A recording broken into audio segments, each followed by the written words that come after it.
co-chair of the Intergovernmental Commission on Economic, Scientific, and Economic Cooperation. It's going to be the 8th session of the Commission.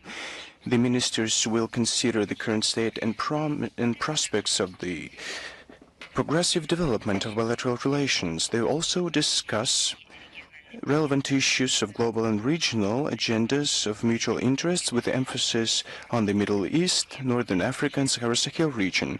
We note regular and constructive nature of the Russian-Moroccan political dialogue. We have convergent or similar approaches on many key issues. On October 22nd, Russian Minister Sergei Lavrov is going to hold talks with the Prime Minister of Kazakhstan. He's going to visit Moscow with his first official visit. After he has come back to his post, the ministers will discuss comprehensive trade, economic, cultural, and humanitarian cooperation, including in the context of the upcoming visit of the Kazakhstan president to the Russian Federation. They will also focus our cooperation within integration systems, within the CIS and other mechanisms. They will compare notes on the global and regional agendas. They will also share their opinions on relevant international problems. Let's now move on to Ukraine. Kiev neo-Nazi regime continues to terrorize and attack the civilian population of our country. Over the past week, the artillery shelling and UAVs injured 104 people, killing 21, injuring 83, including 6 minors. Let us just list a couple of facts that everyone should know in the international community. The Belgorod region, October 8th, Banderites shelled using the BM-21 Grad the Maslova prison settlement. They focused on a physical fitness and wellness center, killing 3, including a 25-year-old teacher of the local school. They also injured 12.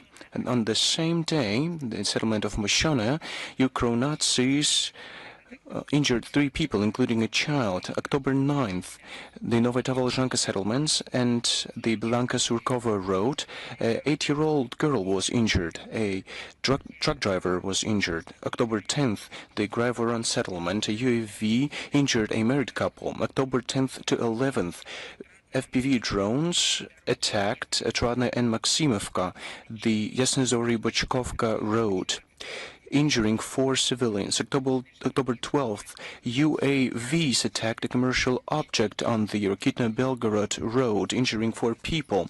The town of Shebekina, a UAV detonated close to a residential building, injuring 2 10-year-old boys. October 11th to 12th, a drone attacked the Porytarsky settlement, killing 1 civilian and injuring 2. October 13th, a UAV attacked the Dogorosh settlement and the Bochkovka settlement, killing 1 and injuring a driver of a combine harvester operating in the field. The Bryansk region, October 8th, UAVs shelled using mortars the settlement of Hinel, injuring 1 female civilian. The DPR, October 11th, the Ukrainian UAV attacked the town of Gorlovka, a passenger bus, injuring 7, including 2 teenagers. October 12th, the hostile drone attacked 1 passenger, injuring 6, including a teenager born in 2010.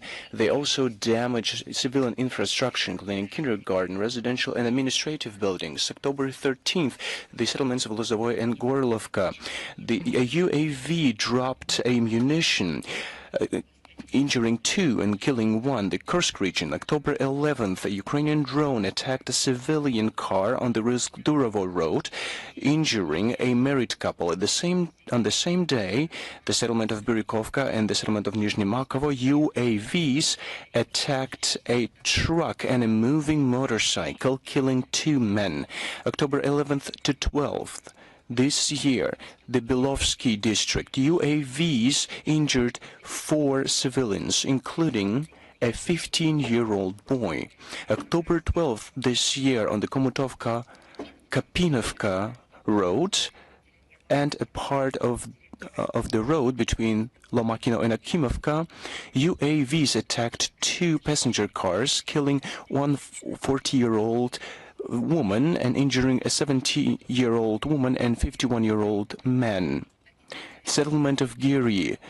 One man was injured, one person was injured. The Kherson region, October 9th, UAVs shelled Gole Pristin in Zburivka, killing two people. October 13th, Gole Pristin.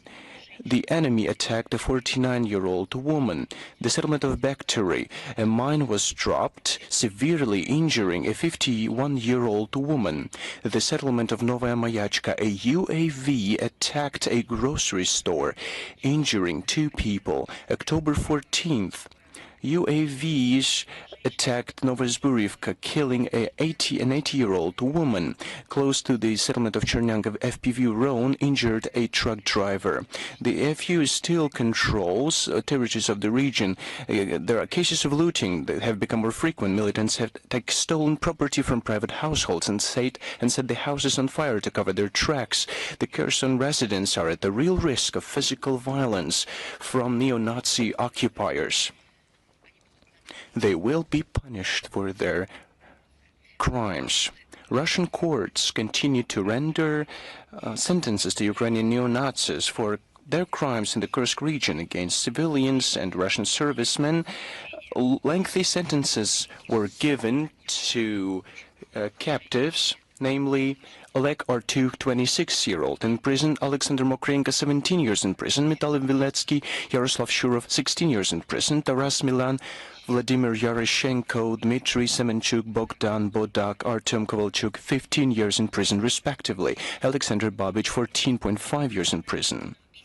For deliberate killings of civilians in March 2022 in the city of Mariupol, the Azov Regiment fighters Anatoly Kamyshenko and Evgeny Vintovkin were given 22 years in prison by the court.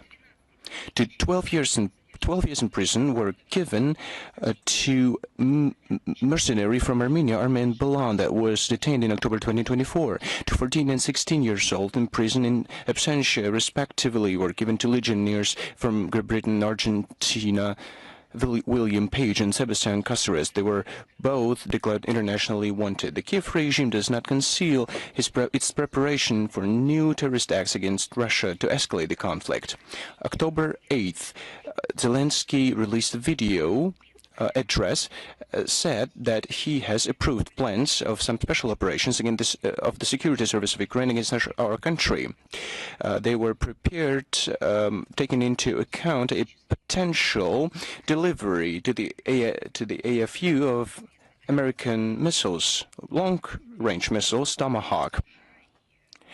This was discussed on October 11th and 12th between President of the U.S., Donald Trump, and Zelensky. Their press services reported on this.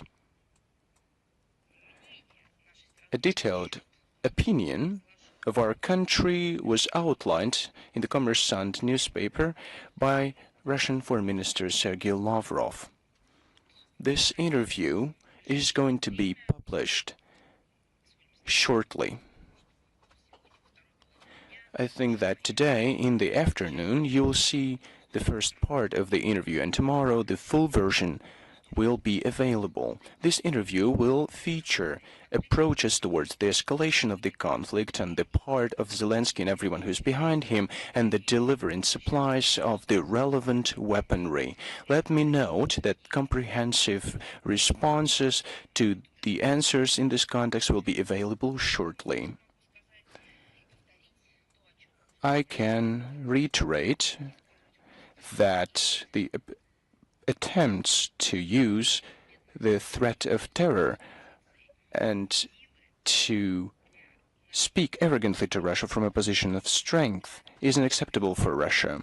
October 13th, U.S. was visited by high-ranking Ukrainian emissaries. They wanted to lobby the interests of Kiev regime. Head of the Office of the President, Andriy Yermak, Prime Minister Yulis Verdenko, and Secretary of the National Security and Defense Council, Rustem Umerov. They want to finalize the mega deal to sell to the U.S. To purchase to purchase weaponry to the tune of $90 billion and to sign with Washington an agreement to supply to the U.S. Ukraine-produced drones to the tune of $10 billion. The agenda also features the strike capabilities of the AFU, strengthening of national energy, and harsher anti-Russia sanctions. The documents will be ready for signing on October 17th during the meeting between Trump and Zelensky in the White House. Contributions also made by European high-ranking officials. October 13th, Kaja Kallas visited Kiev. She confirmed the readiness of Brussels to help Ukraine militarily and financially. She said that Ukrainians are encouraging the whole world through their bravery, and they need support. We will come back to that later.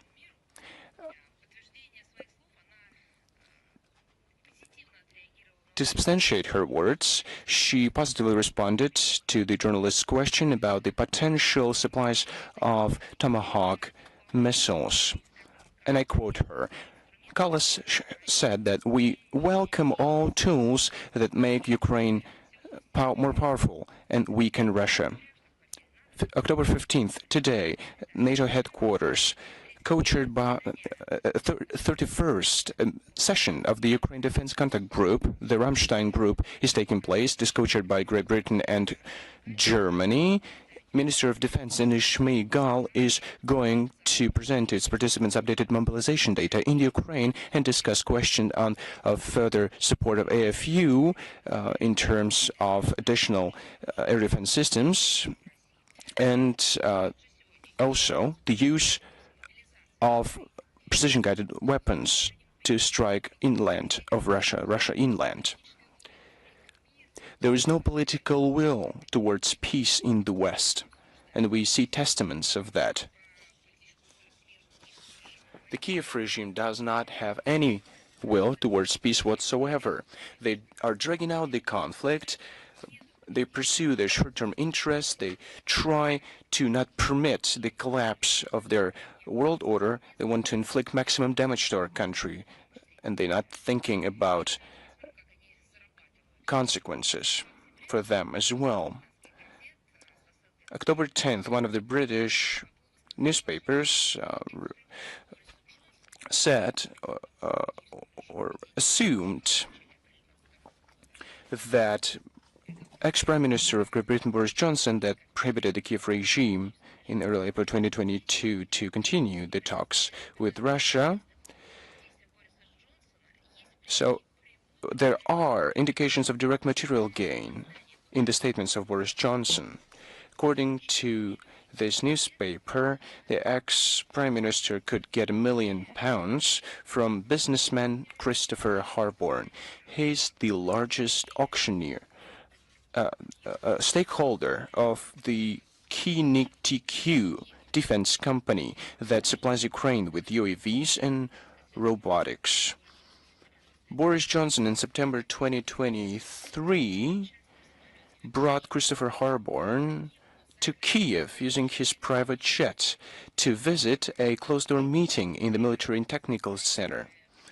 Frankly, the scenario proposed by the British journalists looks legit. Multi-billion contracts continue to be signed with Western military-industrial complex, and the Kiev, Boris Johnson and other leaders gain their advantage through that. Of course, everyone wants to hear his comments because it is a very serious accusation.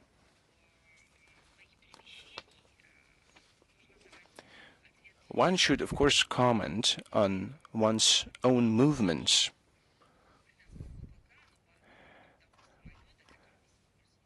Was Christopher Harborne really on board the aircraft that flew to Kiev? Kaja Kallas, let me remind you, said that Ukrainians encourage the whole world. So now on the mobilization of Ukraine, in Ukraine, the number of deserters continues to grow. In September, it amounted to over 19,000 people. The total number in 2025 amounted to 162,000 people, and since the beginning of the special military operation, it has amounted to 285,000 people. They deserted the AFU. The Kiev regime is inclined to distort the statistics, and this number might be even higher. We're now talking about the official data only. The observers evaluate it to be 500,000 people. They note that Kiev is not able to reverse the trend of desertion. Neither the barrier troops nor tightening penalties for unauthorized absence can help. On the daily basis, about 105,000 young Ukrainians, 18 to 22 years old, abandon Ukraine daily. That's a perfect encouragement of Ukrainians for Kaya Kalas. A few commanders have recently been talking about the reduction of draft age, mobilization age, until 23 years old. And they have also been talking about the creation of a parallel army comprising 16, 18-year-old boys, so that one can have a ready-to-fight army in 5 years. No one wants to voluntarily die for the Kiev junta, but Zelensky does everything to bleed the country dry and to deprive the future generations of everything in the coming decades, so that there is nothing left of Ukraine. Meanwhile, the West continues to control the Ukrainian media narrative to downplay the significant losses of the AFU on the front line and to continue the war until the last Ukrainian. We have learned about new contributions of the EU to the Ukrainian independent journalism. It has received 6.6 million euros. The grants will be allocated to support the frontline media, to educate investigative journalists, and to create 15 regional media hubs to combat misinformation. Now, as for the disinformation, where's the source of it? Of course, that's the Institute of the National Memory of the Ukrainian people. We have repeatedly commented the law on the principles of state policy of national memory of the Ukrainian people, according to which any attempts to challenge the fabrications of national radicals regarding Ukrainian resistance to foreign dominations in the 20th century and the fight against the Russian aggression since 2014 is now qualified as propagation of unreliable information about the Ukrainian history and is equal to anti-Ukrainian propaganda. Repressive functions has been given to the Ukrainian Institute of National Memory. October 7th, a list was published of persons and events that contain the symbols of the Russian imperial politics. They cover the historical period up until 1917. The black list of persons glorifying the Russian Empire includes writers like Ivan Turgenev, Konstantin Aksakov, poets, of course, like Alexander Pushkin, Mikhail Lermontov, Vasily Zhukovsky, composers, Mikhail Glinka, Modest Mussorgsky, artists, Vasily Surikov, and others, and even seafarers, Simon Dezhnov and Fedey Bellings-Gausen. Moreover, the list includes Petr Bagration, a military commander, and surprisingly, Decembrists are also on that list. We will come back to that. But there's also a white list of persons and events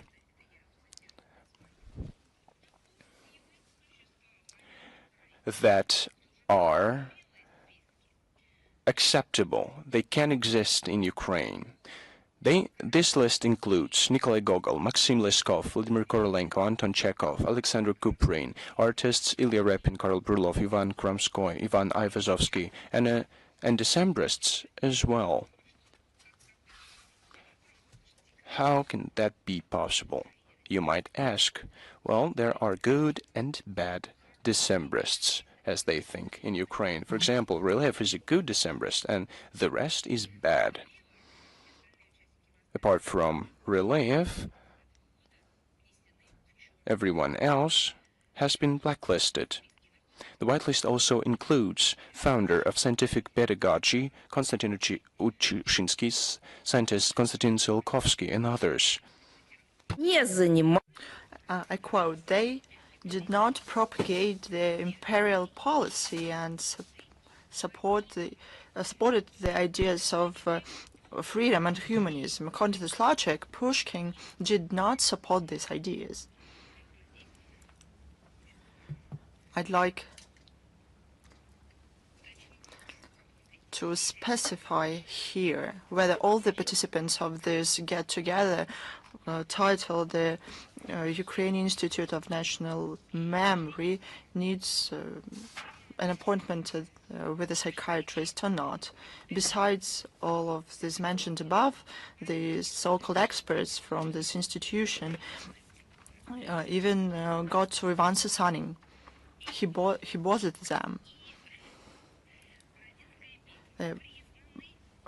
The Borodino battle and Ivan Sasanin are recognized as the myths of the propaganda, the Russian propaganda. They are concerned that the battle not far from Moscow, where French aggressors were defeated, then they were participated by Zumsky regiments. They cannot tolerate the idea that ordinary Russian people could live their lives for the Tsar and the motherland. They want to erase from the public space all the names of places to do with Borodino and this heroic deed of Ivan Sasanin. These lists will be added with, I quote, new data about people and events during the Moscow Tsar era, Russian Empire, Russian state, the USSR, modern Russian Federation. All these people mentioned here are figures of our country before 1917. How can they become a part of the process of decommunization that started after 1917? Probably this fact is forgotten, or their mental state is okay with that. With the lack of these hints, we see strange activism and Russification. In October, they said that Nikolaev renamed the streets of those historical figures and cultural figures who were not banned. They overdid the plan. The Kiev regime used the ideology and practice of Ukrainian national radicals and turned into a neo-Nazi dictatorship. This is the only way to preserve their dominance. All these facts and other facts confirm the relevance of to denazify and demilitarize Ukraine and remove threats coming from its territory. As our leadership said, all of them will be achieved. One more announcement on October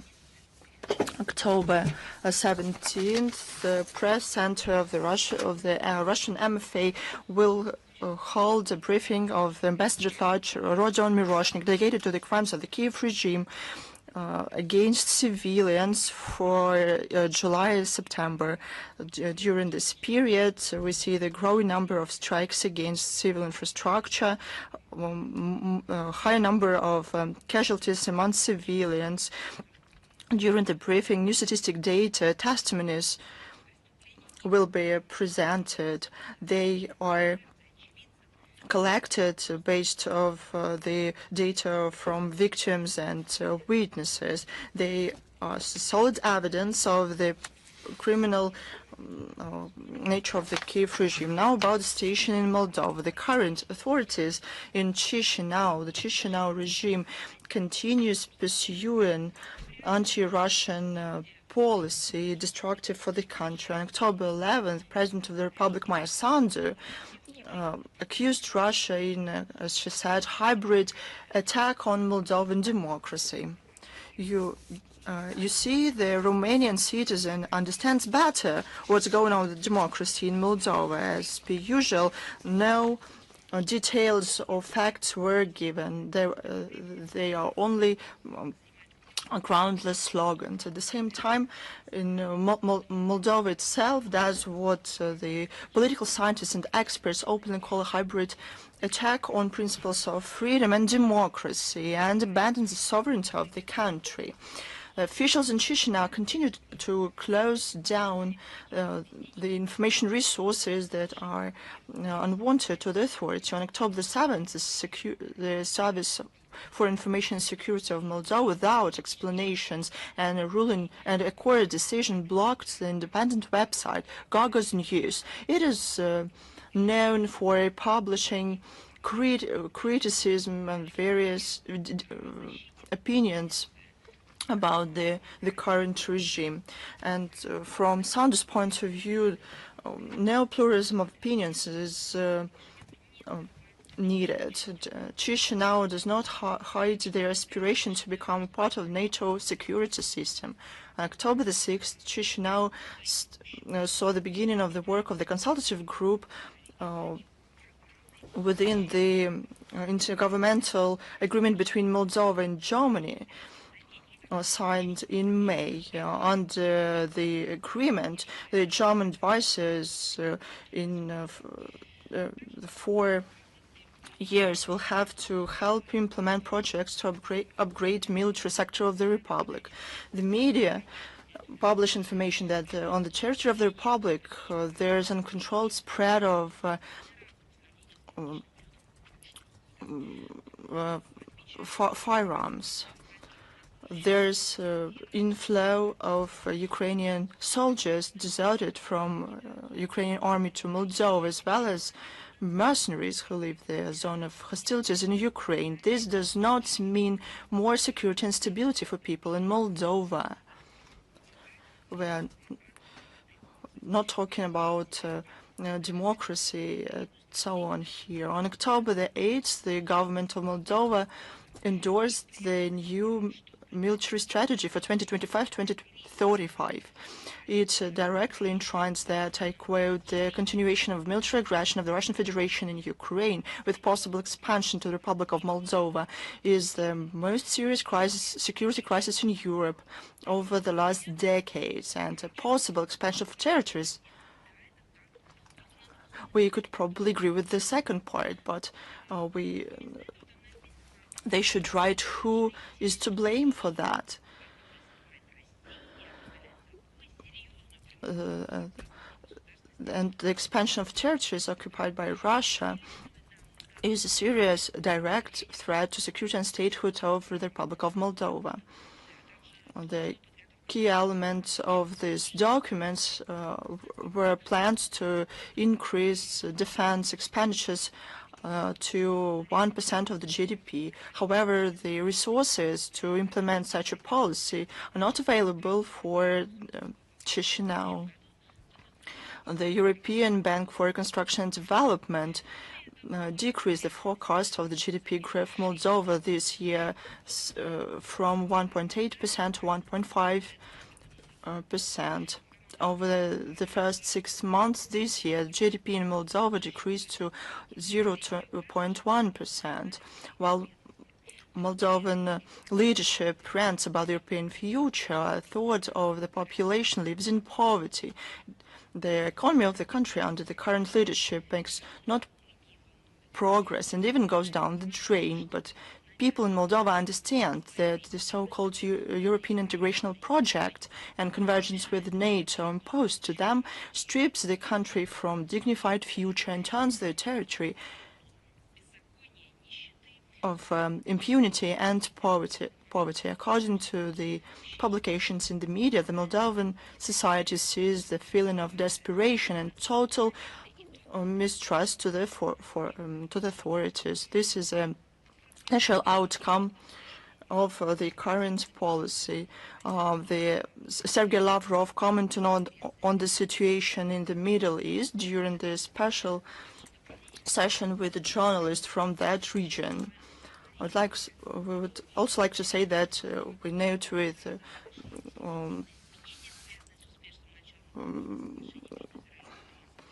good feeling that in the recent days the situation in Gaza saw positive developments.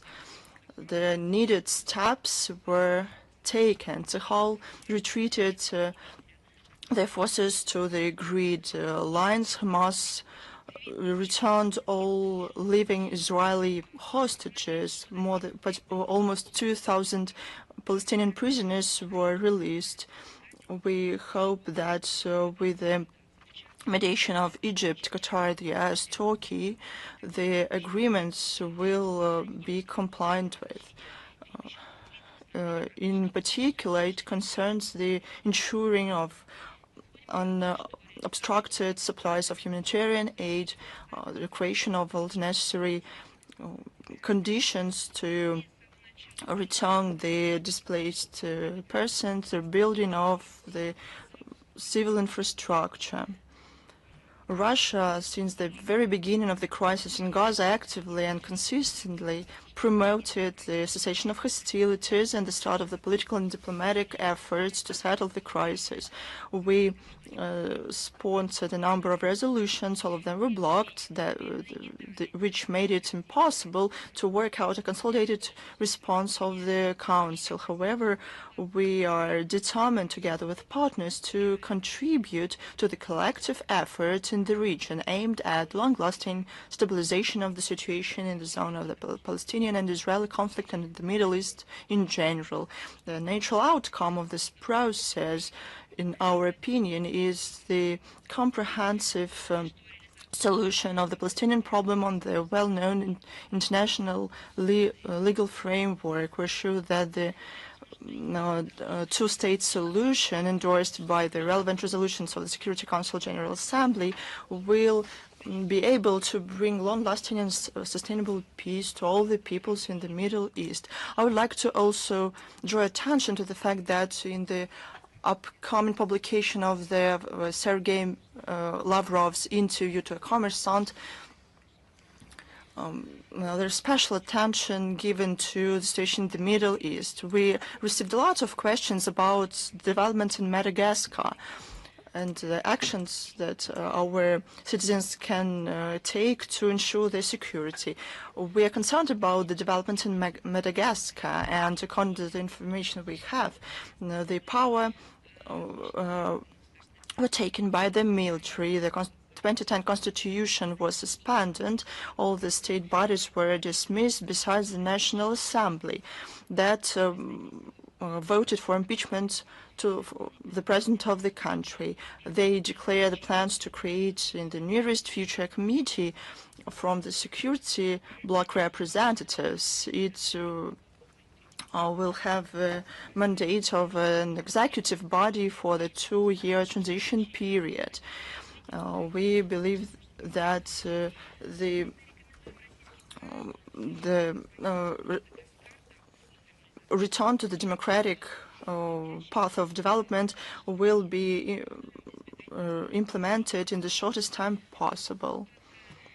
The situation with the resolution of the UN Security Council on Haiti. On September 30, the UN Security Council adopted Resolution 2793, transforming the multinational security support mission in Haiti into the gang suppression force. The Russian Federation, China, and Pakistan abstained during the vote on this clearly raw document. While making this decision, Moscow took into account the requests of the authorities of Haiti and neighbors of this long-suffering state not to stand in the way of this project. despite our evaluations on this product are the same. The sponsors, under the pretense of immediate measures to stabilize this degrading situation in Port-au-Prince, and by creating an artificial time pressure, has all the chances to repeat the ill fate of the previous document. This will not settle the situation in the country. We have to focus on the removing the root causes of this protracted crisis. That include the destructive external interference into internal affairs of the state in the forms of direct intervention or political engineering schemes. With the acquiescence of the US, Haiti continues to see an unobstructed inflow of illegal armaments despite the current embargo of the UN Security Council. Given the explosive situation in the Caribbean, provoked by the aggressive rhetoric and the actions of Washington, were especially alarmed by the status of the future forces enshrined in the Resolution 2793. The de facto will be independent of national and international control, with almost unlimited mandate to use forces against all those, I quote, that the constant group of Haiti partners led by the US can describe with the vague term gang.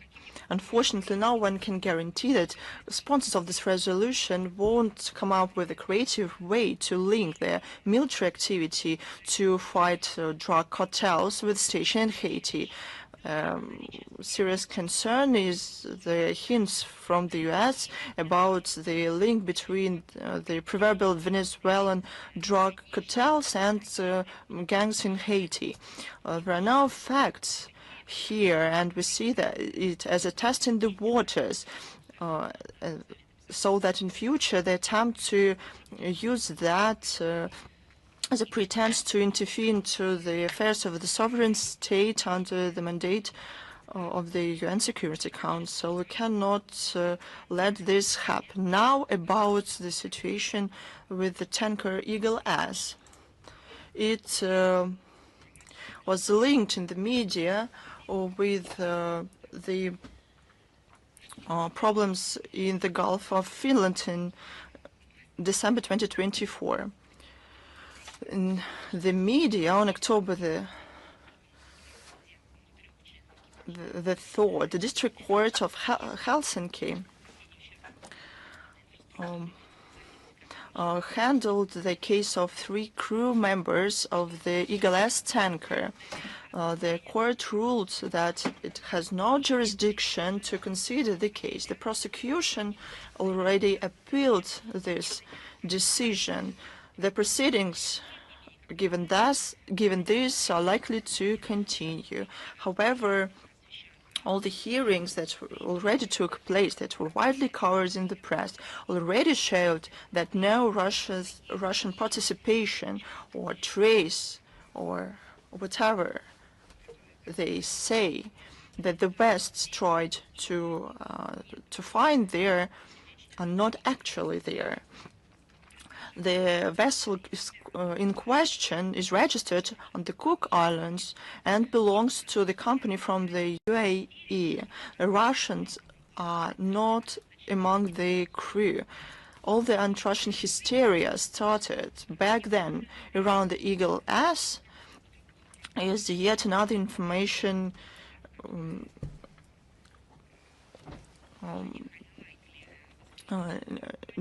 fake. However, no other approach from our former Western partners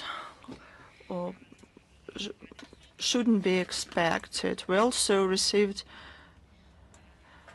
another set of questions about the audits from within the a continuous monitoring approach of the Universal Security Audit Program of ICAO. The questions were various, what we think about it, and so on. We asked experts to give comments on this. Russian Federation is a member of ICAO, and it is obliged to strive and comply with the ICAO standards, including to protect civil aviation from acts of illegal interference within the continuous monitoring approach of Universal Security Audit Program. The ICAO experts during such audits evaluate the possibility of a state to ensure the due level of control over the activities in aviation security according to the guidelines on continuous monitoring within this program. The type, scale and frequency of the audits, the risk-based approach is used. The schedule varies from 3 to 10 years. They can take place in a full scale format, or with the auditors going to the country, and in expedited form through documents. Earlier, Russia was subject to full-scale audits in 2006, 2011, and 2019 and received high rankings, which reaffirmed the high status of states that is able to comply with international standards of air transport, including defending it from unlawful interference. One should note that not all global powers has such high ratings as Russia. Let's take a concrete example. The U.S., for example, in 2023, it was subject to the audit. It received 70.67%. Russia's rating is 89.74%. Moreover, there were three issues that cause concern that are connected with the ineffective implementation of minimum security requirements. ICAO published in January 2025 an electronic bulletin. According to it, the Russian Federation was not on the plan for the audit, neither in 2025 nor in 2026.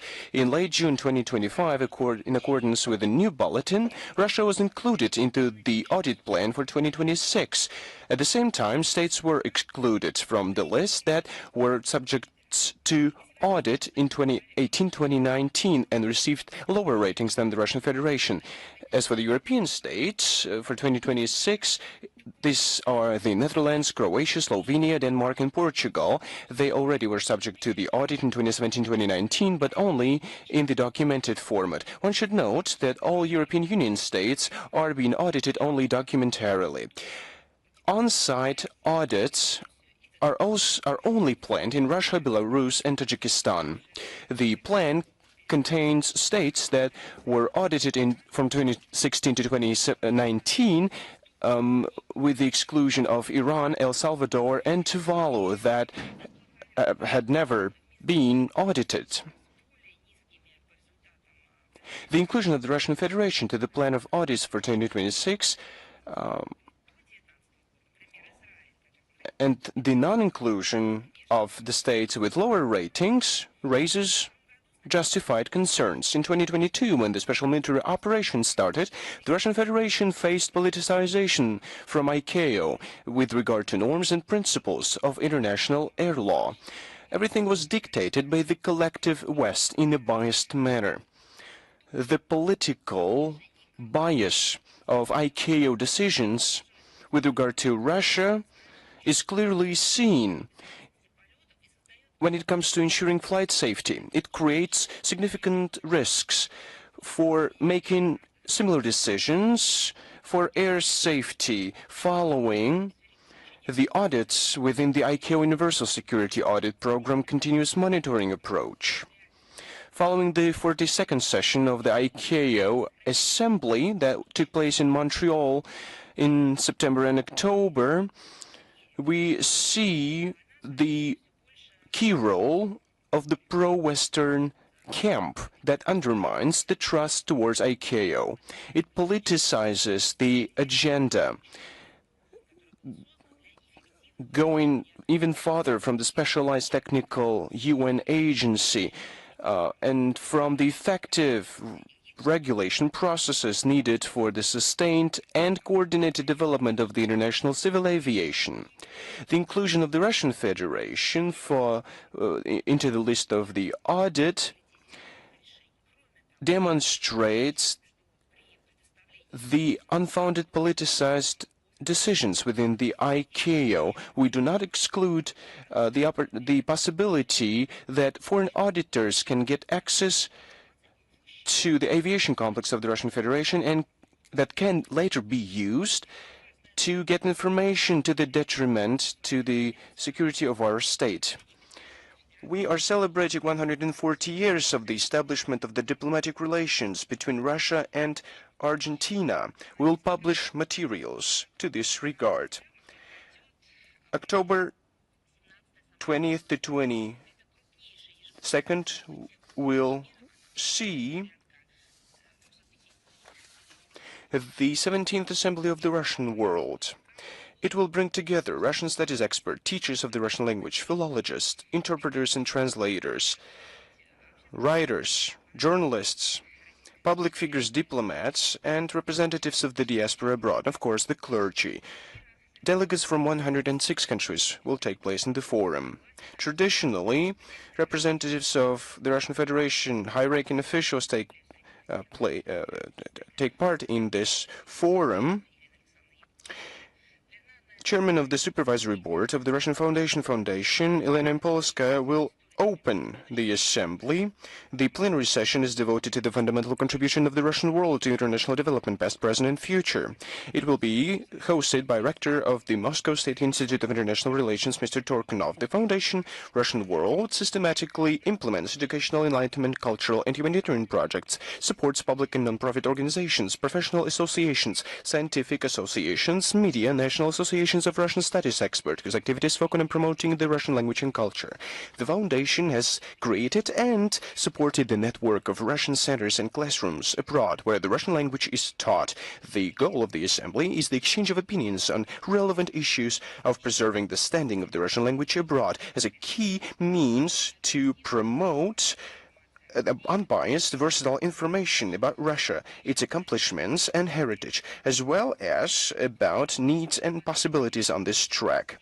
Panel discussions are planned on the Russian language as a foundation for shaping identity, the current state of the Russian language, the contribution of the victory to the current world order, history and the modern times, the Russian symphony, the bridges of culture and art between peoples, new media dimension, the expansion of the dialogue, the strengthening of the trust, the live translation or the AI pluses, minuses, and the people's diplomacy. The results of the Assembly will be reflected in the final declaration of the Assembly. The National Center Russia will hold the International Cooperation Forum. Rossотрудничество and the Russian Znania Society are the main partners of the forum. It has been devoted to the centennial of the People's Diplomacy Institute. It is one of the means of diplomacy exercised by public associations and the people that is aimed at strengthening the friendship and cooperation between peoples. It all dates back to 1925 when the All-Union Society for Cultural Relations with Foreign Countries was established. We continue this laudable mission. Rossотрудничество has been contributed successfully to the development of versatile ties. It decides or makes decisions to develop contacts and platforms for cultural, scientific and humanitarian exchange, supports the Russian language abroad, protects the historical truth and protects traditional, spiritual and ethical values, helps our compatriots to feel safe abroad. This is a great time to remember good traditions of the people's diplomacy and to assess its contribution to the building bridges of friendship.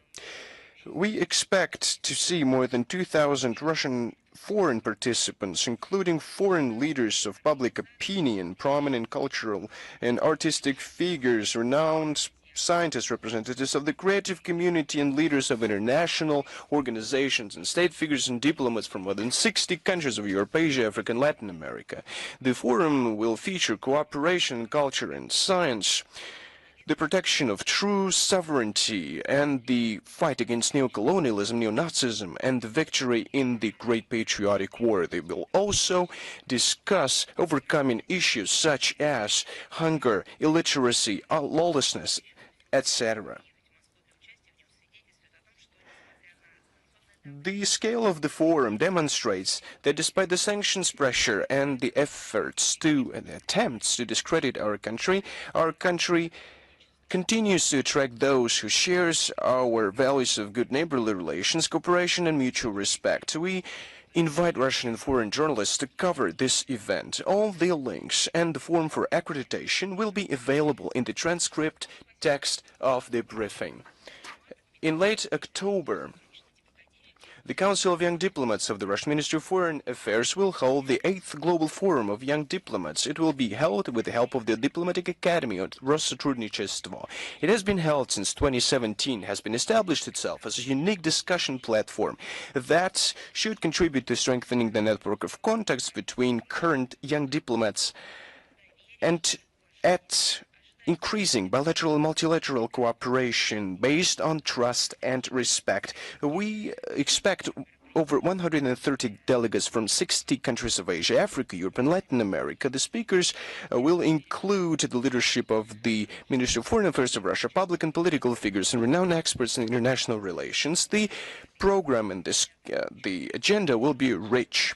The main theme is going to be the diplomacy of the victory. The topics will also include the 80th anniversary of the UN, new challenges and opportunities in digital technologies, cooperation in youth politics, sports, education, culture.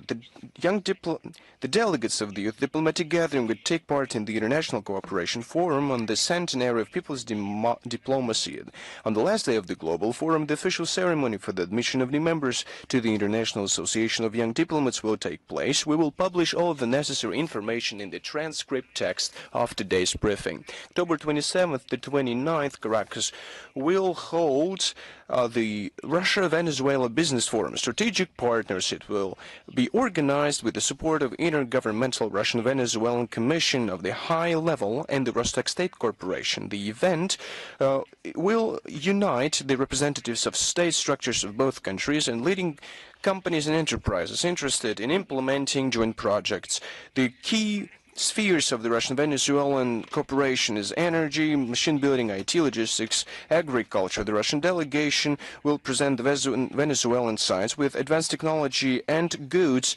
They will also study investment opportunities of the Bolivarian Republic and interests of local enterprises. Cooperation in tourism and Russian equipment will also be reviewed. Different cultural and sports events will take place, including a cyber sport tournament. There will be digital works exhibition of Russian Venezuelan artists, tasting of Russian cuisine dishes. A unified multimedia space will be set up at the forum venue with 3D technologies where visitors can virtually travel to Russia and see sights of our country. Moscow is going to also host a dialogue on Fakes 3.0. It is a prestigious platform featuring information verification experts, investigative journalists, students, civil society, media. The forum is being held with the support of the Russian Foreign Ministry. It has been organized by the autonomous non-profit organization Dialogue Regions. The main partners are the Russian news agency TASS, New Media Workshop, as well as the Global Fact-Checking Network. It was established following the event Dialogue on Fakes 2.0 that took place last year. Today it brings together over 100 experts from 50 countries of the world. This initiative is very relevant. The number of fakes continues to grow exponentially.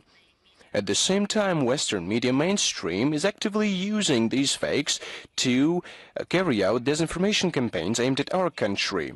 In particular, Europe is whipping up a drone hysteria. The Kiev regime, using the support of Western media as well as UN Secretariat, continues to propagate fake news about thousands of allegedly abducted Ukrainian kids and children. The sabotage on the Nord Stream pipelines has not been investigated fully yet. This topic is being diverted through various fakes.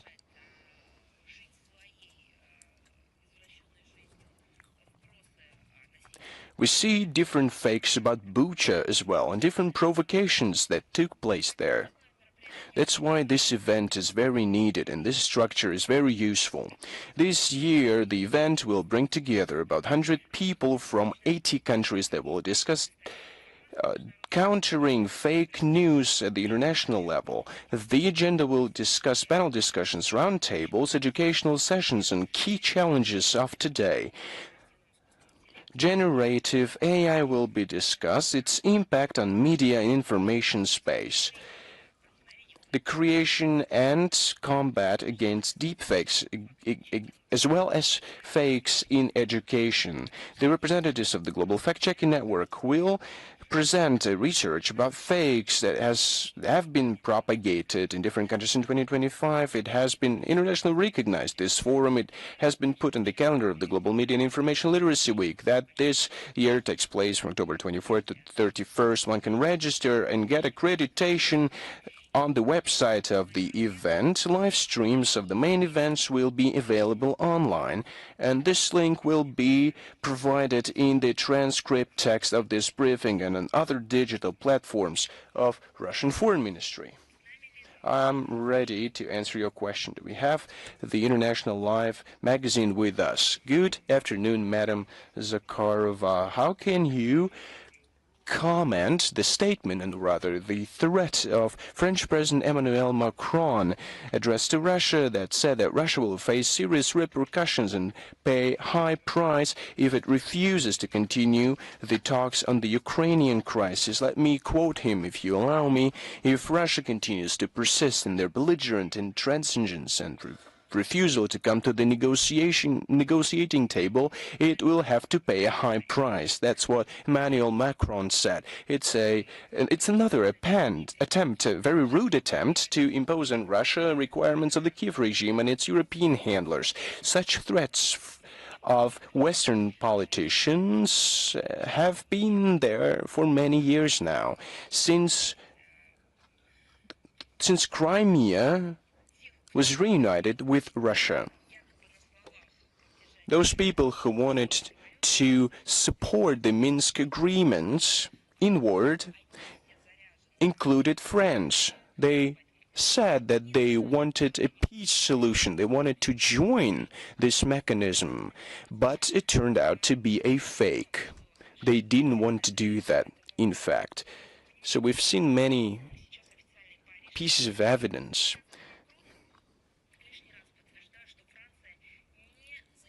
France is not interested in a joint good faith search for ways to resolve the Ukrainian crisis. It is aimed at escalating the confrontation with Russia. It is evident to us that under the pretext of a ceasefire and peace talks, Paris is trying to give the FU a respite to regain strength. They are militarizing and escalating the conflict. We're observing a clear and consistent pattern. The worse the state of affairs in France is, the more aggressive its statements are. We've seen another narrative about the so-called shadow fleet of Russia. But it was on the eve on the political crisis in France. One has the impression that France is doing that to compensate for its failures. It wants to divert French citizens from internal political tsunami that France has been engulfed with in recent months. The French leadership, different political forces, have been talking about the president's resignation as the only means to resolve the national crisis in the country.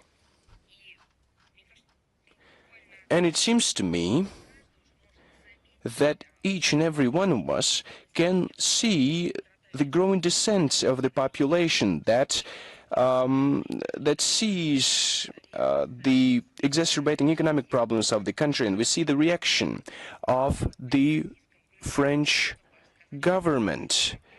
They just want to share that the problems are allegedly created by Russia. But Macron, doesn't matter what he says, well, French citizens have to pay a high price for his so-called for his accomplishments, and I hope that rank-and-file French citizens are fully aware of this. Thank you very much. Thank you. Do we have Renovosti with us? Good afternoon, Madam Zakharova. If I may, we have two questions today. The first one, these years of very productive contacts between the leadership of the Russian Federation with the President and Prime Minister of Mongolia. What do you think about the prospects of the first development of the bilateral Russia-Mongolia relations, including infrastructural projects? I can say that our bilateral relations continue to gradually develop with this country within the comprehensive strategic partnership. We have a comprehensive multi-level interaction. We implement joint economic projects aimed at infrastructure development and continued energy supplies to Mongolia. An important event was the participation of President of Mongolia in the celebrations of the victory in the Great Patriotic War, as well as the visit of Prime Minister of Mongolia as head of the representative delegation during the 10th Eastern Economic Forum. We believe that the head of the Mongolian government will traditionally participate in a regular session of the Council of Heads of State of SCO member states. Our country in all situations base its relations with neighbors based on the principle of non-interference in internal affairs. We have maintained relations with the current leadership of Mongolia, regardless of the party that is in power, on their mutual beneficial basis. Thank you very much. And if I may, another question.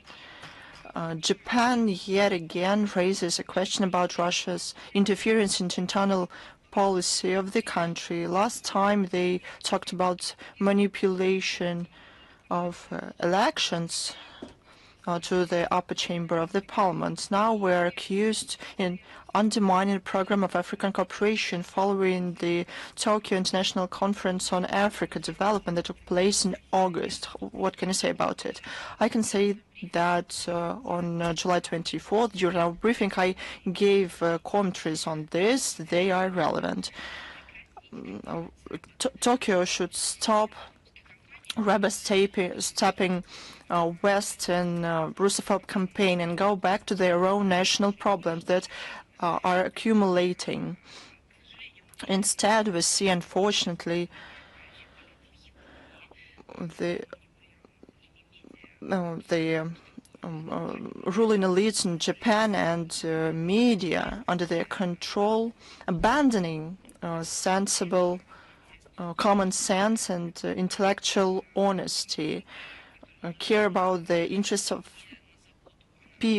their people, but they want to distract people from serious internal issues.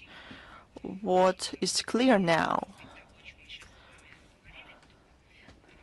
and we have talked about it, all of this turned into an unprecedented crisis in Japanese political class. It is evident, it is a reality. They cannot understand what to do with the leadership of the country.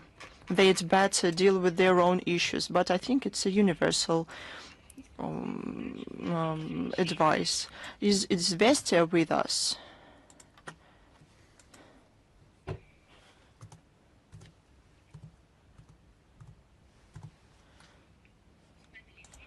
Is Vestia with us? No, they're not. Oh, good afternoon, Madam Zakharova. We are here. We have two questions. First, on October 13th, the leader of the European diplomacy, Maria Zakharova, came to Kyiv with a visit. During the press conference with the Foreign Ministry of Ukraine and JCB, she said that Russian economy ostensibly weakened, and now time works for Ukraine, not Russia, as it used to be. What can you say about it? You know, first of all, I would like to draw attention to the fact that recently, on October the 2nd, President of our country talked about it, and he shared evaluations about the economy of our country, about our prospects, and so on. Second, I would like to say that Kakalas do not probably understand that, but her institution introduces sanctions against our country, but under this unprecedented pressure, our economy is developing, and I can also add a number of figures to this. The economy continues to develop at a higher rate in comparison with the countries who introduced sanctions against us, I mean the EU countries.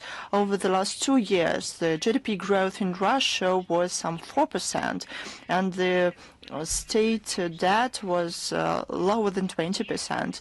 Russia, in terms of growth rates, is in top 3 of G20 countries.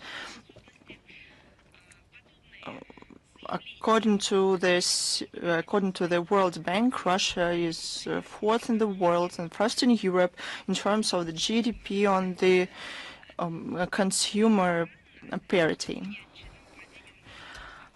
But such statements are very strange given the serious situation with the economy in the European countries. Probably Kaja Kallas should, from time to time, get to know the economic figures of her association. Let's help her. Last year, the economic growth in the EU was 1%, and the industrial production decreased. In 2025, the state debt in relation to the GDP increased to record high 83.2%. European business has to relocate abroad. There's more social problems. According to the EU statistics, 27.5 million people in the EU in 2024 face serious economic difficulties. Some 47 million Europeans couldn't pay for the heat. With the lack of economic successes, Brussels continues to bet on the escalation of the Ukrainian conflict. Ukraine is used to link in the internal fragmentation and fight with political opponents. The only possibility to justify this to their people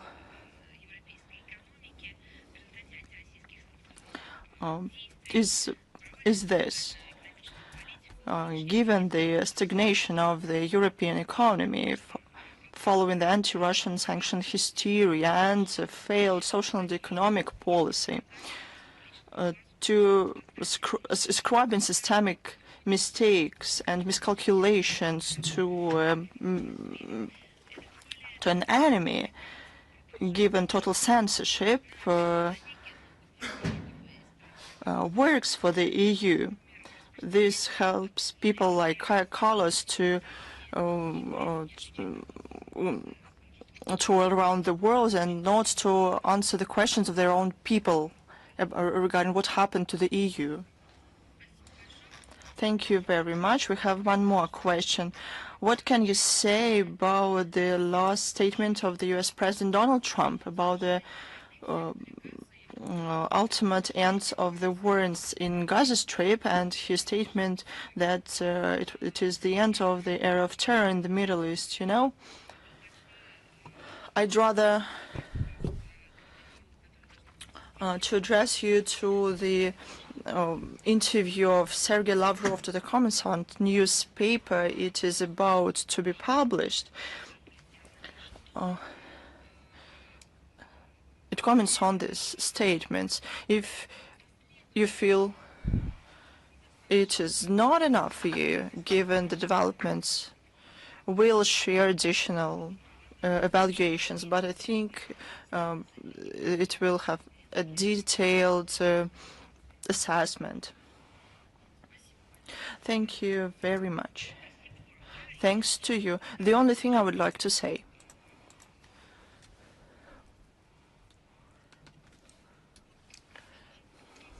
we have to remember the history of this crisis.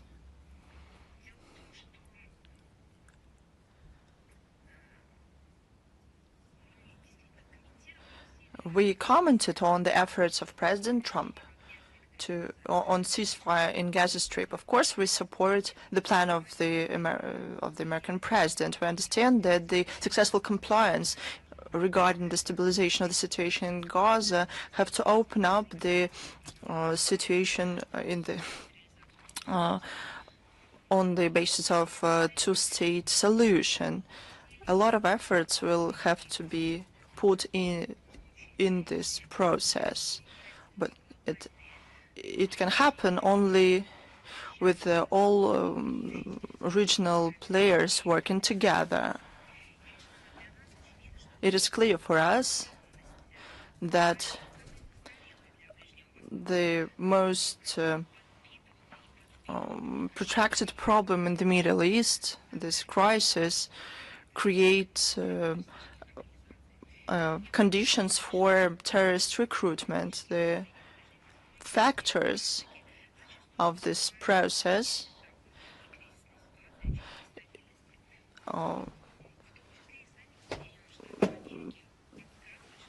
this is contributed by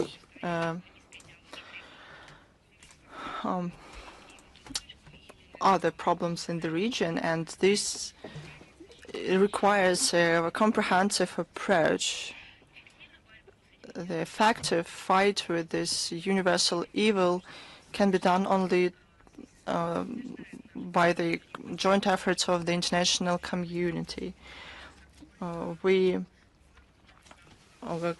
think that it is necessary to strengthen the central coordination role of the UN based on the international legal framework and the role of states, the abandoning of double standards and politicization of international counter-terrorist cooperation. Thank you. Thanks to you. Is China Media Corporation with us? We had two questions, but you answered to them to our colleagues. You talked about it during your last briefing. In October 13th and 14th, Beijing saw the Global Summit of Women. President of China, Xi Jinping, underlined the role of women in global management and called on to strengthen their protection in the conflict zones. What does Russia think about it? These days, the Global Summit on Women took place in Beijing. Within the forum, decisions were made that would strengthen the access of women to education, health care, will strengthen international environment.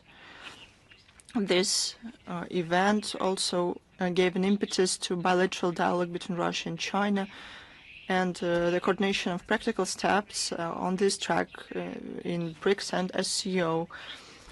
Joint projects with China and other friendly countries are the most effective. At the same time, they ensure respect to traditional family values and create conditions for professional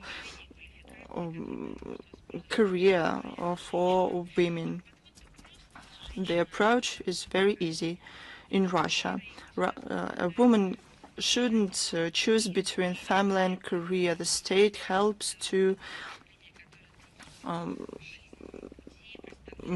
combine those things. It is valuable that leaders of our countries set the tone to strategic partnerships and humanitarian exchanges to increase the involvement of women in global decision-making. The Council of Women of Russia actively cooperate with All China Federation of Women. We have a memorandum. We expand projects, joint projects, exchange best practices. In SCO and BRICS, we suggest common standards of human-centered solutions and coordination of projects, strengthening friendship of our peoples. The summit in Beijing yet again confirmed that the gender equality issues, and I prefer to talk about equal rights, is the subject matter of special care of the state, and the national programs of Russia and China confirm that. Thank you very much. Thanks to you. Is Rita with us? Good afternoon. We have one question. Sergei Lavrov, during the press conference to the Arabian media, said that Syria is interested to preserve Russian military bases on their territory. I would like to specify one thing. Was this the subject matter during the negotiations between Russia and Syria? Were there any additional requirements for Russia from Syria? Does Russia hope to preserve its military presence in the country at the level, the current level? You're absolutely correct. Sergei Lavrov commented on this topic during his meeting with Arabian journalists. Our agenda covers a lot of issues of Russia-Syria interaction. We discuss our military presence in the country as well in the context of a possible change of Russian military facilities there. Of course, such issues are discussed behind closed doors. We told everything we could about it. The dialogue, including between the military ministries, continues. We will inform you regarding this process. Thank you very much. Thanks to you. Is Ukraine.ru with us? Good afternoon, Madam Zakharova. Thank you for the participation for the possibility to participate in the briefing. Question 1. Donald Trump said that Russia will have a peaceful peace agreement with Ukraine. He also added, otherwise he will have it badly. He meant President Putin. Is it a real threat from President Trump, in your opinion? It is his style. It is clear. We already answered this question. As to relations, to the statements of Washington, as to the whole complex of measures, negotiation process, various tracks, I'd like to say one more time, please know the interview that is going to be published today in the Kommersant newspaper. Every question you have will be answered there. I would like to ask one more thing about the peace deal in Gaza. He said that it was not possible without bombing facilities enriching uranium in Iran. What do you think? Does will Trump treat the Ukrainian conflict the same way? I think that representatives of the U.S. should comment on the foreign policy of the U.S. International law gives the possibility to implement both diplomatic steps as well as steps to use other possibilities in terms of non-proliferation and the use of peacekeepers, the use of force in some cases. All of this is regulated by the international law. All of this is mentioned there in the UN Charter, in the resolutions of the Security Council. It's not up to some sides and their visions. It's an issue of global international law that answers all these questions. There's a wide range of tools, but they should be applied in line with international law. But the U.S. violate those rules, isn't it? They did it many times. Even more, I remind you, recently, the permanent representative, some representatives of the U.S. Who gave the speech at the UN said that Washington will treat selectively the implementation of the UNGA resolutions and choose only those that is beneficial for them. You see that? Thank you. Thank you. Do we have News Ru with us? Good afternoon, Madam Zakharova. I represent News Ru. I have only one question. How would the Foreign Ministry comment on the continuing discrimination of the Russian-speaking population of Latvia and other violations of human rights in the Baltic countries, and what measures will be taken by Russia to protect its compatriots? We have been commented on it many times. We did it yesterday, and we do it pretty much every day. We are telling you about different steps that have been taken by Russia for decades. The Russian Foreign Ministry is following carefully the development of the situation around the inhumane decision of the Latvian authorities to deport from their country our compatriots that have not confirmed their knowledge of the Latvian language. Of course, it's barbaric, and we condemn it. This is an act of Nazism with regard to the Russian-speaking population. We're not yet talking about massive deportations. Compatriots can use different administrative and legal mechanisms to protect their rights. Of course, this heinous practice of Riga is causing particular outrage. They are pushing people from the Russian-speaking population from the country. Around 3,000 people were forced to leave the country. They use targeted deportations as well. We're living in the 21st century, and the first quarter of the century has ended, and we see such practices. The people that were deported include a 75-year-old poet, Ludmila Meshinch, and 82-year-old war veteran, Boris Katkov. What are they trying to establish ghettos or something like that? And we see that it is happening in the countries that use the word civilization pretty frequently. The Russian embassy in Riga will support our compatriots that found themselves in this whirlwind.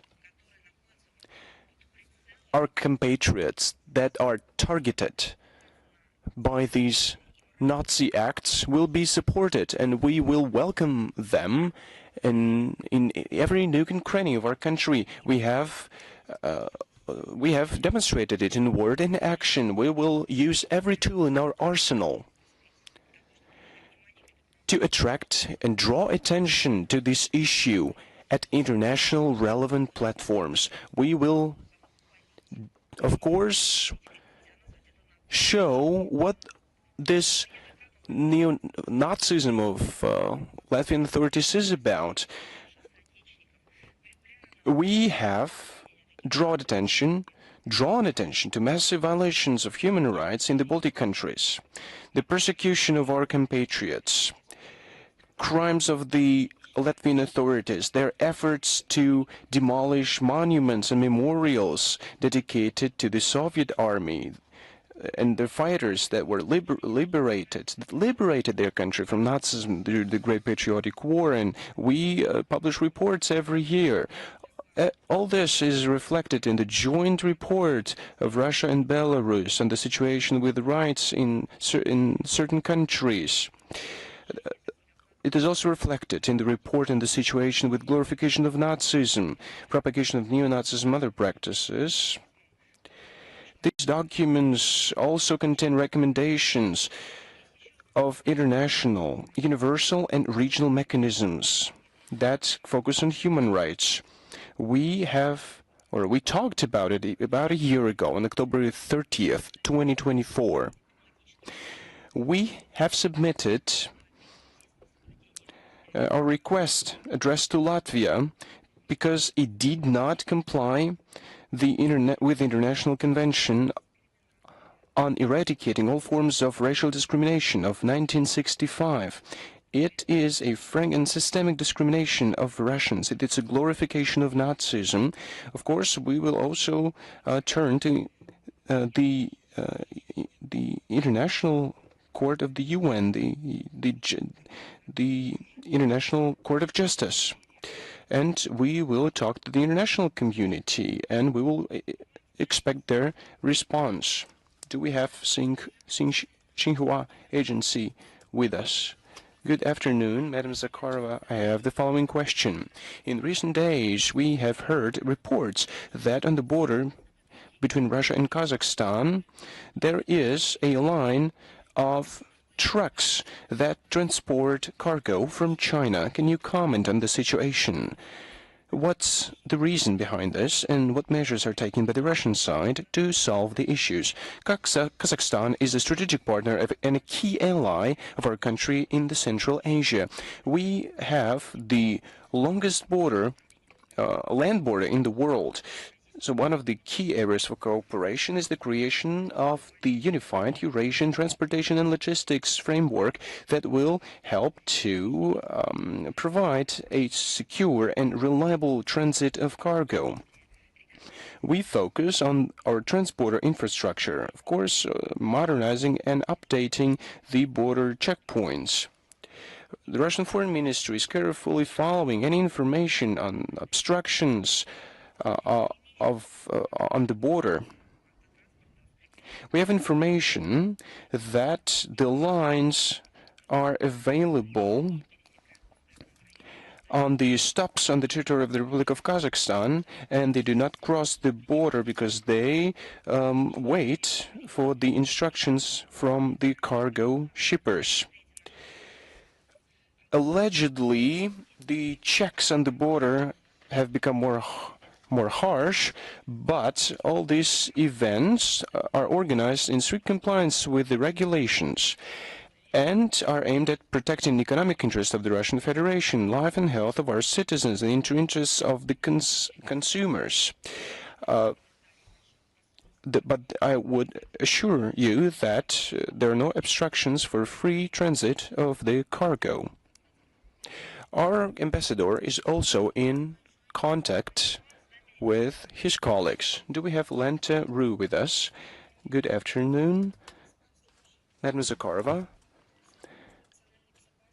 The head of the Polish Bureau of National Security, Mr. Tsienkiewicz, said that if you look at the cyberspace, one would say that Poland is in the state of war with Russia. He accused Moscow of hybrid attacks, sabotage, and attempts to attack water systems of Russia and critical infrastructure in the EU countries. How would Russian side evaluate such statements?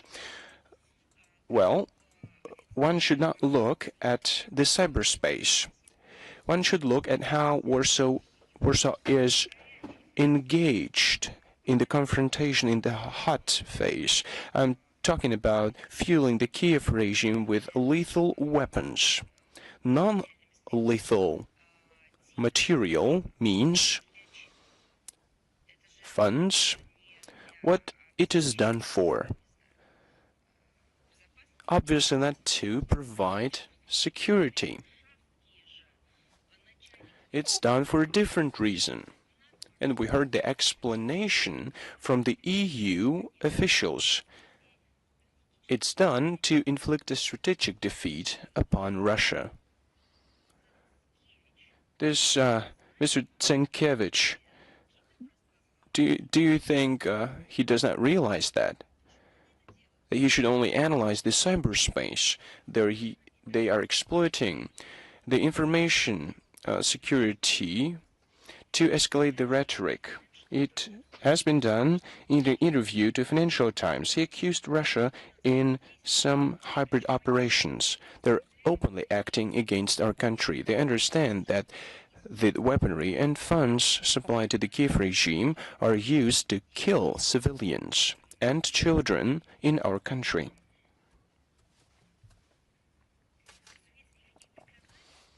Certainly, there has been no evidence provided in the interview.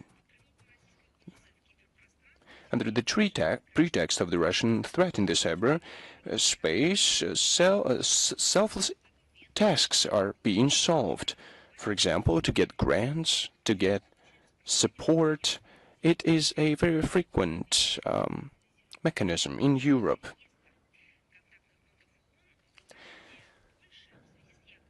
Now there is a register of UN contact points, but there has been no one that addressed us.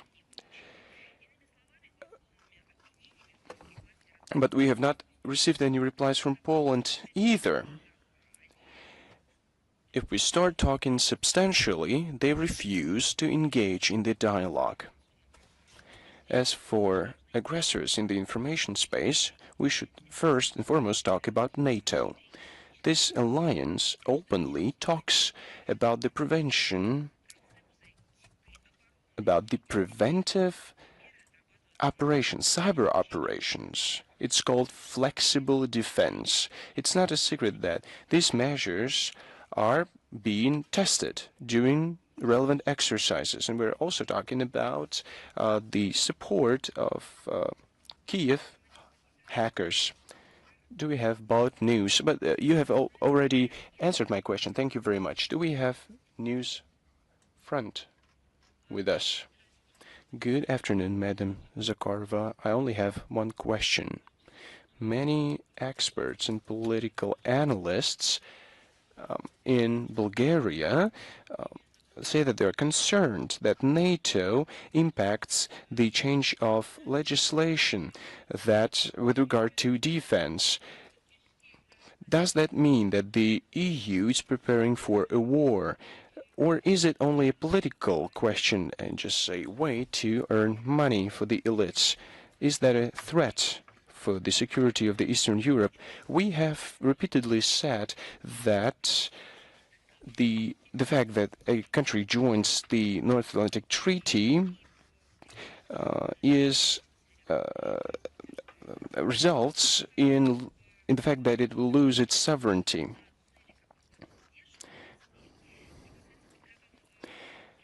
As far as the preparation for war, NATO officials, including Rutte and the majority of European politicians, continue to call upon an armed conflict with our country that, according to them, might occur in, but they are changing these figures, of course, always in 5, 7, or 10 years. It's a part of information propaganda campaign aimed at diverting the attention of the population from domestic problems to external threat, consolidation or coordination of the society, and for combating dissent and political opponents.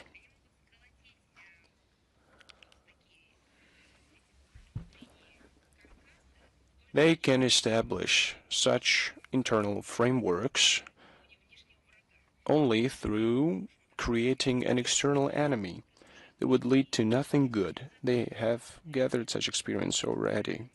It's going to lead to a dead end. We should work on strengthening our regional security, not on the ultimate destruction to please the ambitions of the Western political elite that are afraid of losing their dominating position in international affairs. And their military-industrial complex is rushing to gain more money. Do we have Radio Saga with us? Good afternoon, Madam Zakharova. I'd like to greet my colleagues as well.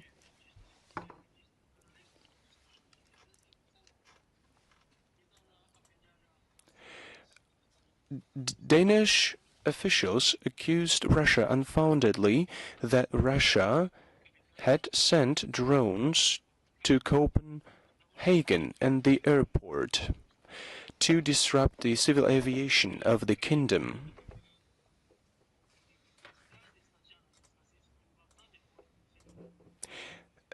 Have there been any contacts with the Russian Federation in this regard? Maybe one should also note the timing of this issue.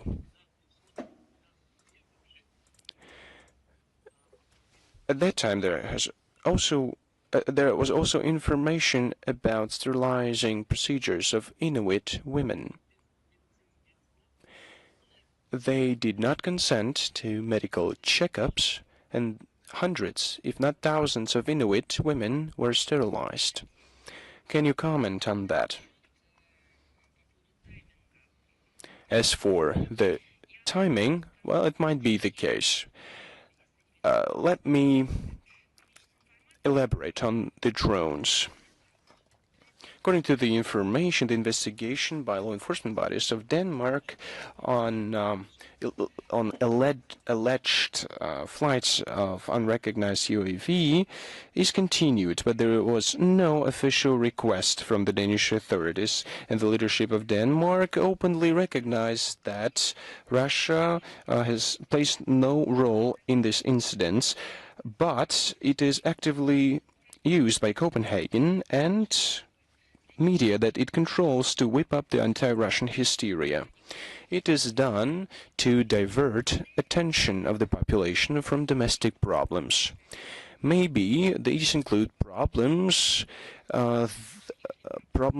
issues that focus on the indigenous population, maybe other problems of philosophical nature as well, but it is being done to divert the attention of the population from domestic agenda, to militarize the country, to get more money for private enterprises, part of the military complex. Russia condemns unfounded speculations, and we hope that Copenhagen will act responsibly and will abstain from the steps that might increase the tensions on the European continent. I'd also ask about the Soviet authorities and the way they treated the indigenous population and the women in the Far East. And we see. I'd like to investigate, of course, this issue at a deeper level. Thank you very much. Do we have Greater Asia channel with us? Good afternoon, Madam Zakharova. We have just one question today. Last week, the St. Petersburg International Gas Forum concluded, and landmark event was your substantive and relevant dialogue with Chairman of the Board of Gazprom, Alexei Miller. During the plenary session, among other things, you noted the interconnectedness between the protection of traditional values and the provision of complex energy security of our country. Can you please comment on the current goals of information support for the energy agenda of Russia, and what should domestic media focused on in the interest of implementing the energy strategy of the Russian Federation? Of course, during the St. Petersburg International Gas Forum, we commented in depth this topic as far as the traditional values and the complex energy security goes, the interconnectedness between these two notions. It's not just these two things are linked.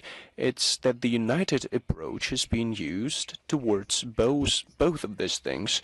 Environmental management and resource utilization for Russia are not merely a matter of profit. It's a philosophical and value-based issue. It is a responsible approach that is being shaped towards international affairs. It is the reflection of our civilizational model that is based on careful treatment of nature, the responsibility that we bear to our citizens and our partners in business and international relations. As to the aims, they are the same: to ensure unbiased approach, the justice, development. Our special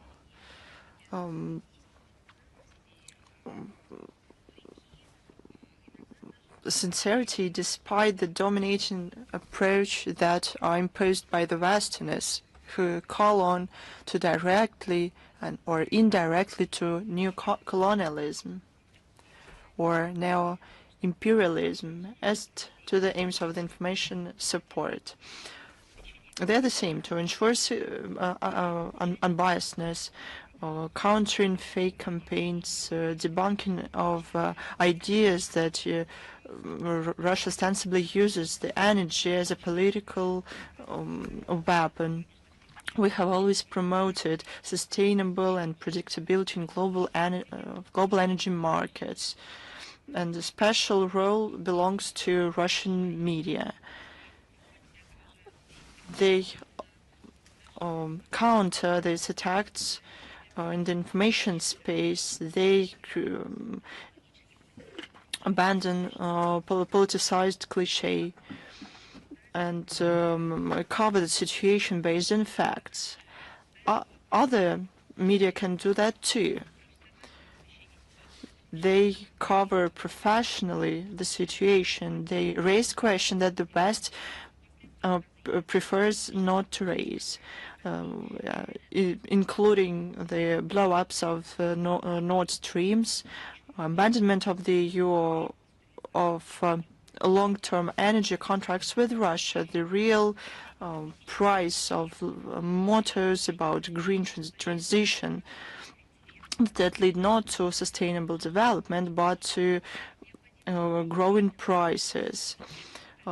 We need detailed, timely and wide covering of key task trends and events in Russian fuel and energy complex. The development of world economy requires ensuring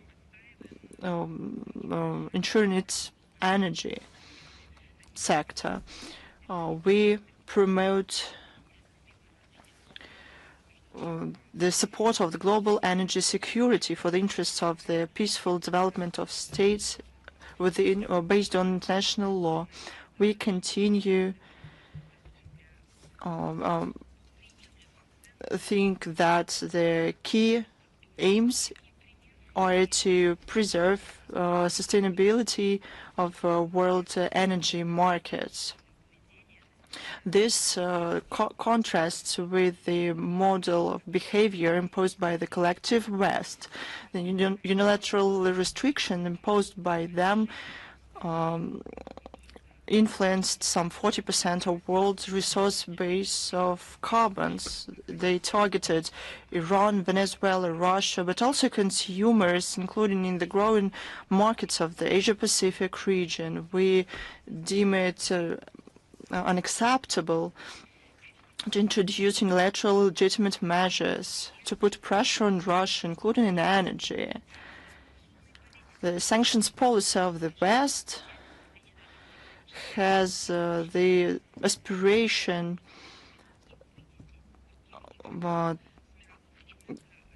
to achieve economic benefit, not through fair competition behind it.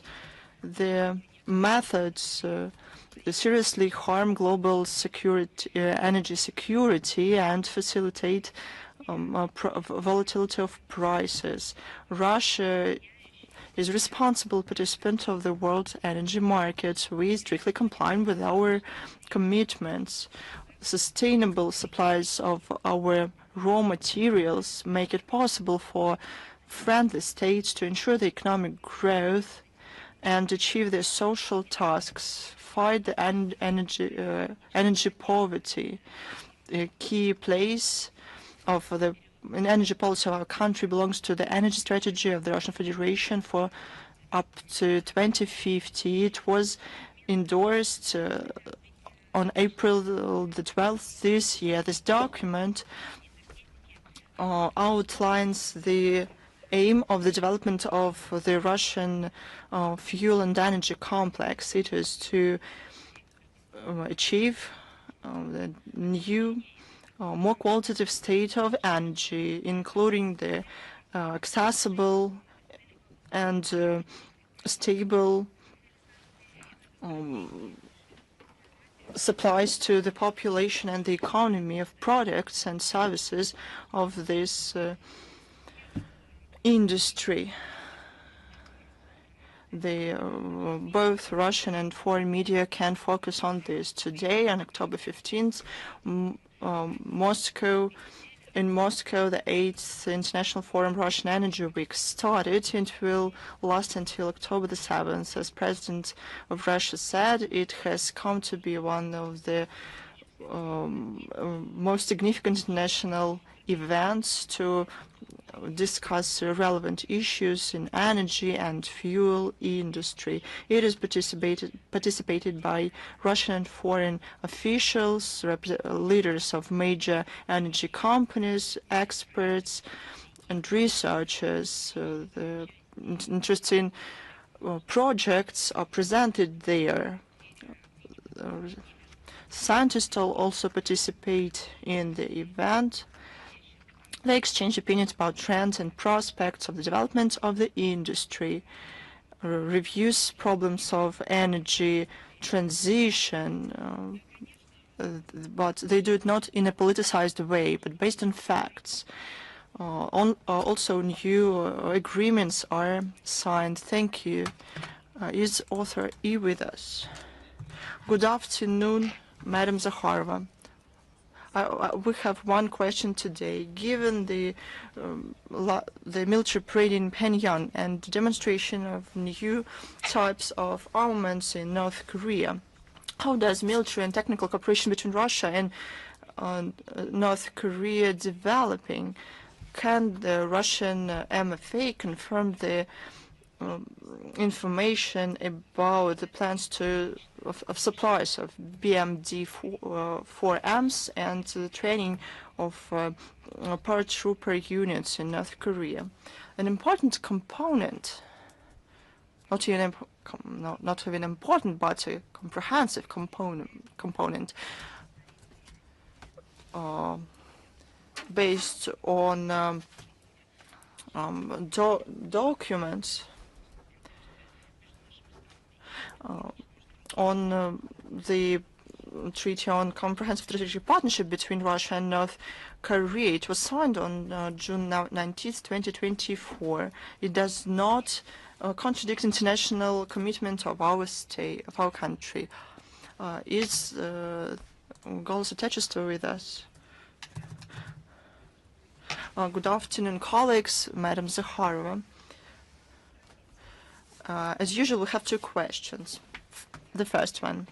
Recently, Special Envoy of President Trump, Stephen Witkoff, said that the implementation of Trump's plan on ceasefire in Gaza Strip and the searching for peaceful settlement in the Palestinian and Israeli conflict can influence the Ukrainian crisis. Can this mean that Trump, for example, can suggest a similar plan in Ukraine with international administration in new regions? Please wait for the new interview.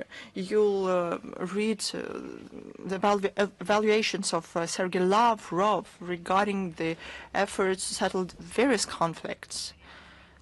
on implementation of a strategy of different officials in the White House.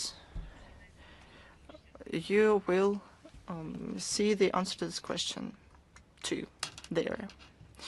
Question 2. Recently, head of Pentagon Hacksat said that they additionally investigate the withdrawal of troops from Afghanistan under the Biden administration. They plan to have new developments in the case in mid-2026.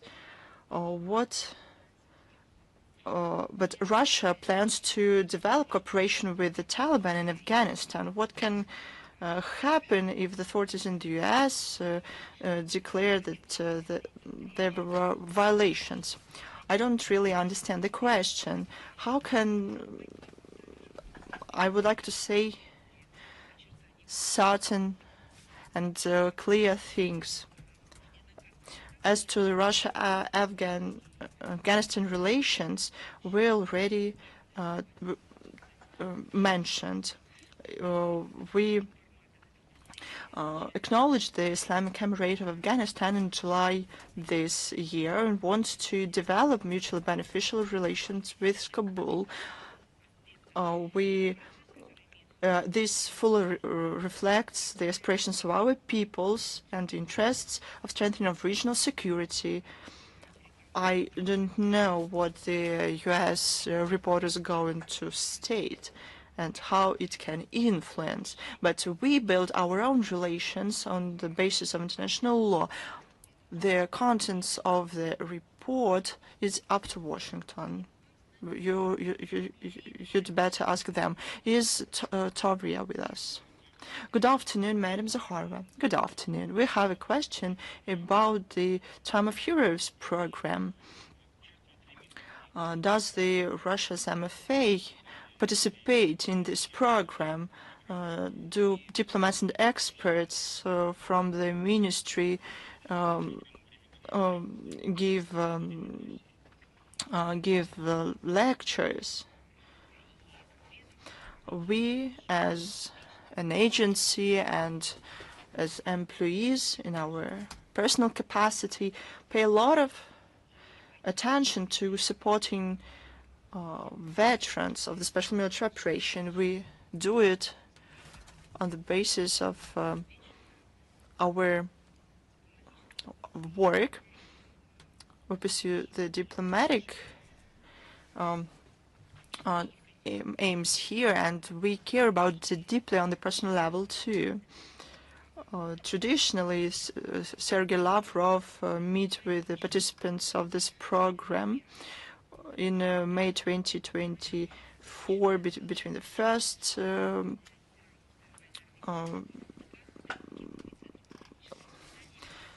first part of the program, also before the second part.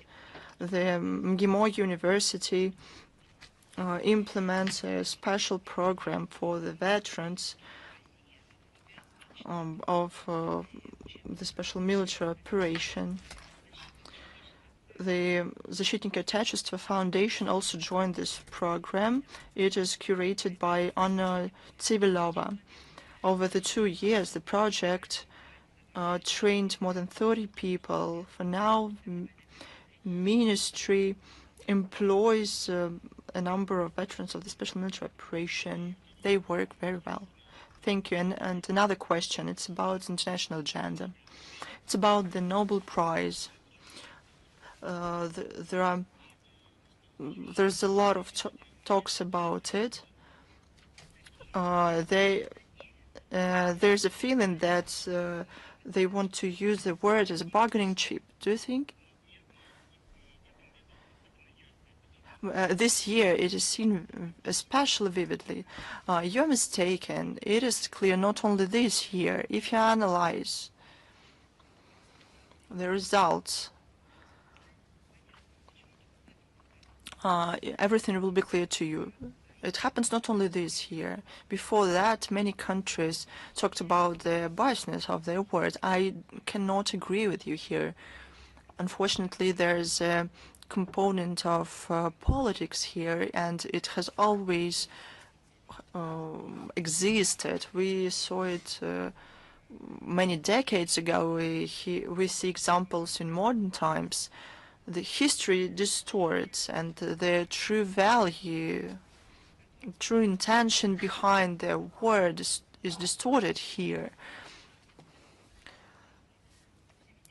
We see more and more biasness here and distortion of the principles underpinning the structure.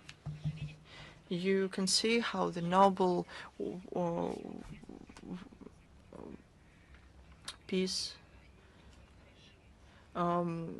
award is used as a tool to promote the political interests of certain Western countries and to criticize unwanted regimes. It's no secret that Norway is among the leaders in this NATO circle. If the Nobel Committee can claim independence while given the award, well, I cannot say that. It's not the problem that happened on this year. This mechanism has been taking place over the last decades, and so this committee is not objective. We talked about it already.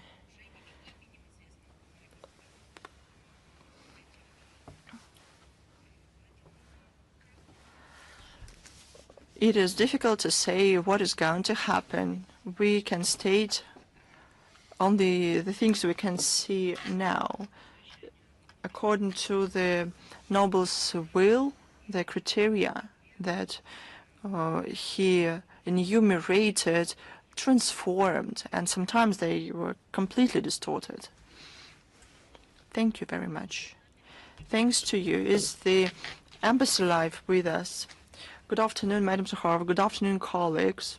I represent the embassy live. I have two questions. One, Dushanbe saw the meeting of Vladimir Putin with the president of Azerbaijan, Ilham Aliyev. What key issues were discussed during the meeting? What agreements were reached? President Vladimir Putin answered this in great detail. I hope you read everything. Russia confirms our aspiration to promote our relations within the agreement, and Baku saw the trilateral meeting dedicated to the transport matters. It was participated by Mr. Avachuk. There were contacts with the Azerbaijani side. We want to continue working with Azerbaijan. A step forward is the release of Russia Сегодня correspondent. And question two: how can interaction between Russia and Azerbaijan develop within regional integration processes, including the CIS? We're interested in close cooperation with Azerbaijan in various regional formats, SCO, CIS, the Caspian 5, the regional cooperation 3+3, the Eurasian security framework. There's a tradition that the Prime Minister of Azerbaijan participates in this as a special guest. Another event took place in September the 30th this year. We expect cooperation with Baku. This year, Azerbaijan hosts 3 capitals of the CIS. It's in various areas.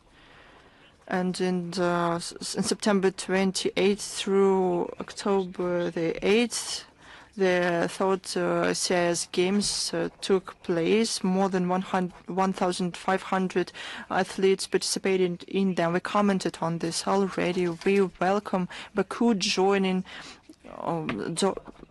documents in Baku adopted on October the 10th. They cover transnational crime and for 40 years of the Chernobyl catastrophe. We supported counterterrorism and extremism until 2028, as well as a number of documents in the CIS country in ensuring regional security. Thank you very much. Do you have any more questions? I will be ready to take them. If no, then I say goodbye to you. I wish you all the best. Goodbye. Goodbye.